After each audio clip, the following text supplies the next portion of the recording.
দেখো মানডে দিন ছিল, তাই ভাবলাম একটু বেরোয় পড়ি। সারাদিন তো বাড়িতেই ছিলাম আর শরীরটা বেশ ভালো ছিল না, বাট হ্যাঁ ঘুরতে গেলে মুডটাও ফ্রেশ হয়ে যায়, শরীরটাও ভালো হয়ে যায়। তো এখান থেকে পেট্রোল পাম্পে চলে আসলাম। জ মানে পেট্রোল ভরতে, জল ভরতে না, যাই হোক ওটাই বলছিলাম। তো এখানে আমার ছেলে রাগ করেছে, বলছে কোথায় যাচ্ছে, আর আমরা নিজেই জানি না আমরা কোথায় যাচ্ছি। अचानक से प्लान हुई कि चलो घूम के आते हैं। তো ছেলে ঘুমিয়েছিল, ভাবলাম ওই ফাঁকে বেরিয়ে যাব, কিন্তু না, ছেলে তো উঠেই পড়েছে। তো যাই হোক হেলমেট পরে নিয়েছে, মনে হচ্ছে কি পুলিশম্যান থাকে না, পুলিশম্যানের হেলমেট মনে হচ্ছিল, পুলিশম্যান মনে হচ্ছিল। যাই হোক ও অসুবিধা লাগছিল হেলমেটটা পরে।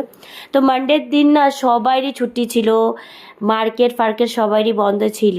তো তার জন্যই ভাবলাম যে চলো একটু ঘুরু ঘুরু দিয়ে আসি। তো টি বাগান দেখতে দেখতে বেশ ভালোই লাগছিল, যত গরম পড়েছে। তো ভাবলাম একটু পাহাড়ের দিকে ঘুরে আসি। যেতে যেতে দেখা হয়ে গেলো বজরংবলীর সাথে, দারুণ মন্দিরটা। আর এখানে দেখো রাস্তাঘাট এত সুন্দর, মনে হচ্ছিলো একটু শুয়ে বসে এখানেই মনে হয় ঘর বানিয়ে থেকে যাই, বাট না। তারপরে দেখবো কি मेरे सामने शेर खड़ा होकर हम लोग का ही फ़ोटो बना दिया।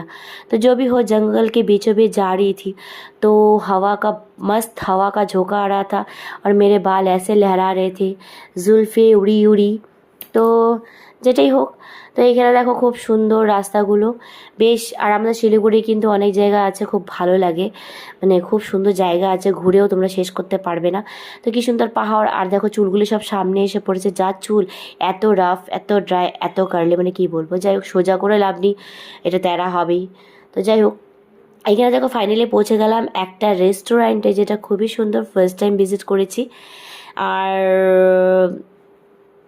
গুড লাক, মানে ভাগ্যটা এটাই ছিল যে হোটেলের যে ম্যানেজার ছিল তাদের, মানে আমাদেরই চেনা পরিচিত, তাই তাই বলে ফ্রিতে খাইনি, টাকা দিয়ে খেয়েছি। যাই হোক, তো এই ফুলটা দেখে মনে হচ্ছিলো কি নিয়ে যায়, অরিজিনাল মনে হচ্ছিলো।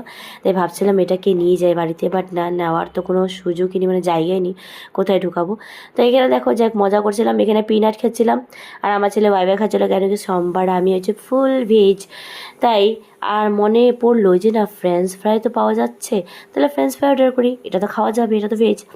তো এখানে ছেলে আমার দেখো ছেলে মুখের কি রিয়াকশন করছে। তো ভাবছিলো আজকে এখানে থেকে যাই, বাড়িতে গেলে তো পড়ার প্রেশার, যাবো না। হ্যাঁ ঠিক আছে তুই থাক, আমরা চলে যাই। তো এখান থেকে লিপস্টিকটা উঠে গেছে আর চুল আবার মুখের সামনে এসে পড়েছে। তাই ভাবলাম থাক, ও যখন এত সামনে আসার শখ। তো এখানে দেখো যেতে যেতে আবার বজরংবলীর সাথে দেখা হয়ে গেছিলো।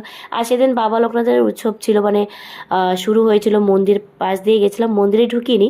তো ব্লগটা ভালো লাগলো অবশ্যই লাইক শেয়ার কমেন্টস করে দিও। বাই বাই, আবার দেখা হবে তোমাদের সাথে।